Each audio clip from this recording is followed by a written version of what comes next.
اهلا وسهلا بحضراتكم. انا دكتور احمد المصري، استشاري جراحه المناظير والسنان. النهارده ضيفي مصطفى. مصطفى نموذج مختلف شويه عن حالات السمنه التقليديه. مصطفى نزل 50 كيلو من وزنه، بس القصه مش 50 كيلو من وزنه بس، القصه في حاجه تانية. ممكن هو يحكي لنا الاكسبيرينس بتاعته لانها مختلفه. هو كان مايندد بالترهلات وبشد الجسم والانبادي بتاعه والسكس باكس والحاجات دي كلها، فممكن هو يحكي بقى التجربه بتاعته لانها ممكن تبقى مشجعه لناس كتيره بتفكر في العمليه. ممكن بقى انت تحكي للناس التجربه بتاعتك لانها انا عجباني شخصيا. اولا انا بشكر حضرتك جدا يا دكتور. طبعا يعني حضرتك وقفت جنبي بعد ربنا سبحانه وتعالى في المقام الاول، والتيم كله طبعا. انا قصتي ان انا كنت بعاني من السمنه، وحاولت كتير اعمل انظمه دايت، ان انا احاول اخس مثلا رياضه مع دايت. كل اللي كان بيجيب نتيجه، ولكن نتيجه بطيئه جدا، يعني نتيجه فيها الى حد ما بالنسبه لي على الاقل ملل شويه. وارجع ازيد تاني، وغير طبعا كنت برجع ازيد تاني كتير، يعني كتير جدا. انا من حرفيا والله يعني من 2013 او 2014 لحد النهارده، او لحد ما بدات اخد قرار العمليه، خسيت وتخنت كتير جدا. لحد ما قلت خلاص انا هاخد القرار. شفت دكاتره كتير جدا بدون ذكر اسماء طبعا، ولكن يعني حرفيا والله حضرتك في كلامك على في الفيديوهات واليوتيوب وشجعتني بطريقه ما ان انا لازم اجي اقعد. لا، مش الموضوع مش هيبقى مجرد ان انا اتفرج على العمليه وخلاص.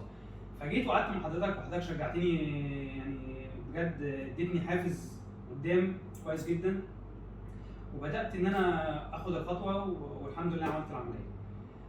حابب بس اقول للناس ان موضوع الترهلات والكلام ده وارد انه يحصل، ولكن هي خطوه. انت جاي مش تعمل مجرد عمليه عشان تخس والسلام عليكم وعليكم السلام. يعني الموضوع كله ان انا ناوي اغير اللايف ستايل بتاع حياتي، يعني حياتي كلها لازم تتغير. برافو عليك.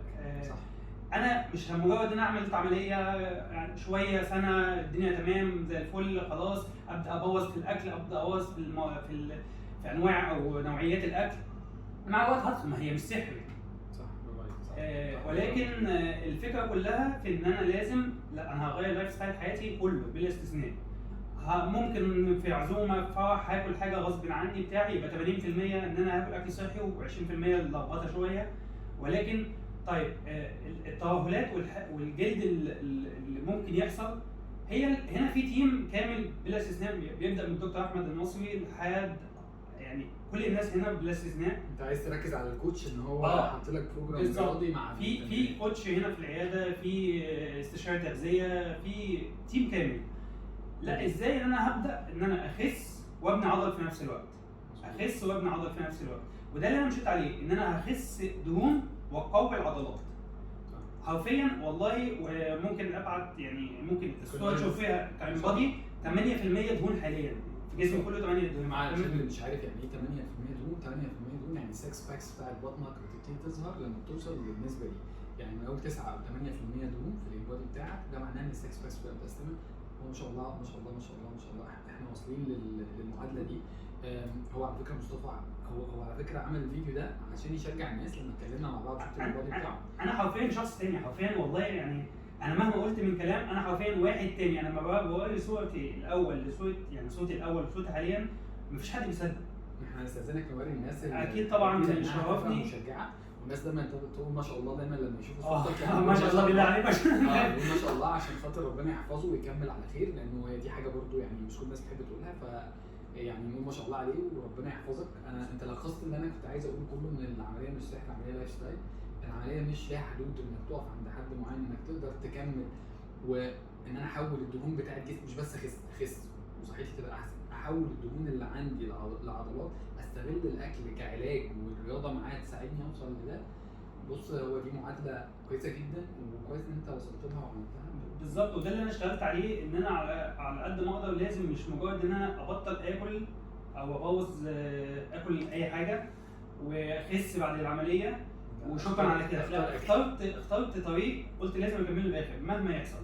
والموضوع مش صعب قسما بالله، الموضوع مش صعب نهائي. الموضوع ببساطه شديده ان طبيعي جدا. انا دلوقتي هغير حياتي، يبقى انا هبدا ان انا اعمل العمليه هتمنعني من الاكل، فبالتالي هبدا ان انا بالنظام الغذائي مع النظام الغذائي الموجود هنا، ان انا ابدا ان انا امشي خطوه بخطوه.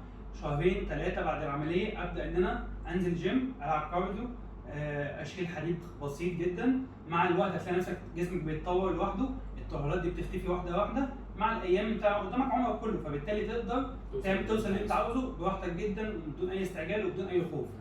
الحاجه الاخيره كنت عاوز اقولها ان اي حد حرفيا خايف من العمليه، انا مش هقول ان العمليه ما فيهاش تعب والكلام ده، لا خالص. هي الموضوع كله ببساطه اول اسبوع او اسبوعين، موضوع سهل. والدكتور احمد عنده التقنيه الكامله اللي تخليك ما تحسش باول اسبوعين دول، وده حصل معايا فعلا. ونفسي اشكر طبعا التيم كله فرد فرد، بس خايف انسى حد، لكن على اصلا طبعا دكتور احمد ربنا يخليك لينا وما نحرمش ابدا من معلوماتك.